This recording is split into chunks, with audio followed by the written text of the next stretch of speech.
நாம ஏன் எந்த ஒரு காரியத்தை தொடங்குறதுக்கு முன்னாடியும் ஊ அப்படிங்கிற எழுத்தை எழுதிட்டு ஆரம்பிக்கிறோம் அப்படின்னு உங்களுக்கு தெரியுமா? தமிழ் அன்பர்களுக்கு வணக்கம். இன்ஃபோ பேப்பர் தளத்துக்கு வரவேற்கிறேன். இதுல ஆன்மீகம் சம்பந்தப்பட்ட எல்லா விஷயங்களையும் உங்களுக்கு புரியும் வகையில உண்மையான தமிழ்ல எடுத்துரைக்கிறேன். நான் உங்க ரம்யா. மேலும் ஆன்மீக ரகசியங்களை பத்தி தெரிஞ்சுக்கிறதுக்கு இன்ஃபோ பேப்பரை சப்ஸ்கிரைப் பண்ணி லைக் பண்ணுங்க. நாம ஏன் ஊன்ற எழுத்தை எழுதிட்டு எந்த ஒரு காரியத்தை ஆரம்பிக்கிறோம் அப்படின்னா, நீங்க நிறைய இடத்துல பார்த்துருப்பீங்க.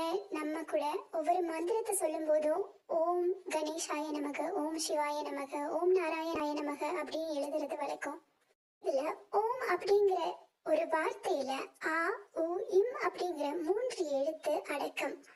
ஆங்கிற எழுத்து படைப்பை குறிக்குது, ஊங்கிற எழுத்து காத்தலை குறிக்குது, அதுவே இம் அப்படிங்கிற எழுத்து அழித்தலை குறிக்குது.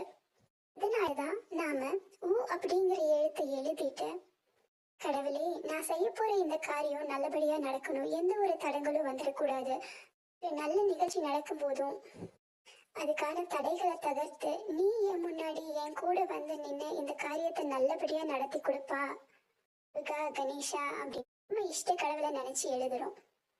இப்போ உங்களுக்கு ஏன் நம்ம ஊ அப்படிங்கிற எழுத்தை எழுதி ஆரம்பிக்கிறோம் அப்படிங்கிற உண்மை தெரிஞ்சிருக்கும்னு நினைக்கிறேன். இதே மாதிரி இன்னும் நிறைய விஷயங்கள் நீங்க தெரிஞ்சுக்கணும் அப்படின்னா இன்ஃபோ பேப்பரை சப்ஸ்கிரைப் பண்ணுங்க. நன்றி, வணக்கம்.